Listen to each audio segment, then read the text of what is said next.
حضرت علی نے نا کوفے میں دعوت کی لوگوں کی، جب آپ امیر المومنین تھے دعوت کی، سب لوگ آئے، ایک نوجوان آیا جس نے شورا سنا تھا پر حضرت علی کو دیکھا نہیں تھا، حضرت علی کو دیکھا نہیں تھا۔ جوان کہتا جب میں آیا نا میں نے لوگوں سے پوچھا وہ بوڑھے مولا علی کدھر ہے جنہوں نے خیبر کا دروازہ توڑا تھا، بڑی شہرت ہے، کدھر ہے؟ کہتے حضرت علی صاحب نے بیٹھے تھے، مجھے کسی نے کہا وہ بیٹھے ہوئے۔ میں گیا تو حضرت علی اخروٹ کھا رہے تھے، تو پورا زور لگا رہے ہیں تو اخروٹ کوئی نہیں ٹوٹتا، پورا زور، 2-3 دفعہ کبھی اس دانت میں کبھی اس دانت میں، ٹوٹتا ہی نہیں۔ کہتے میں ہنسنے لگا تو حضرت علی نے مجھے پاس بلایا، کہا بیٹے ادھر آ۔ تو میں گیا تو کہنے لگے کیا سوچ رہا ہے؟ کہتے میں ڈر گیا، میں نے کہا حضور کچھ بھی نہیں۔ لیکن نہیں جو سوچ رہا تھا تو بتا۔ میں نے کہا نہیں کچھ نہیں۔ فرمانے لگے میں بتاؤں تو کیا سوچ رہا تھا؟ بتاؤں؟ کہ حضور بتائیے۔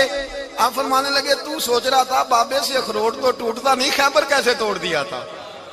تو سوچ رہا تھا کہ اس سے اخروٹ تو ٹوٹتا نہیں تو خیبر کیسے توڑا تھا؟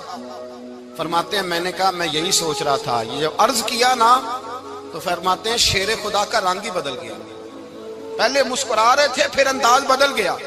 انہوں نے اپنے منہ سے وہ جو خروٹ لگا تھا جھاڑا، ہاتھ یوں جھاڑے، امامہ سیدھا کیا اور فرماتے ہیں شیر خدا بن کے بیٹھ گئے، کہنے لگے بیٹے اخروٹ کو چھوڑ، کوئی خیبر آ تو لا، میں ابھی بھی توڑنے کو تیار ہوں۔ خیبر کوئی ہے تو لا، میں ابھی بھی توڑنے کو۔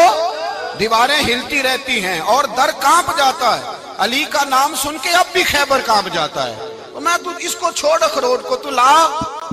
کہتے ہیں میں نے کیفیت دیکھی تو حضرت علی کا تو رنگ ہی بدل گیا۔ میں نے کہا واقعہ یہ توڑ ڈالیں گے، یہ خیبر آج بھی یہ توڑ ڈالیں گے، کیفیت ہی بدل گئی۔ فرماتے ہیں شیر خدا مسکرائے، کہنے لگے بیٹا ڈرنا، مسئلہ سمجھ۔ کہا حضور کیا ہے؟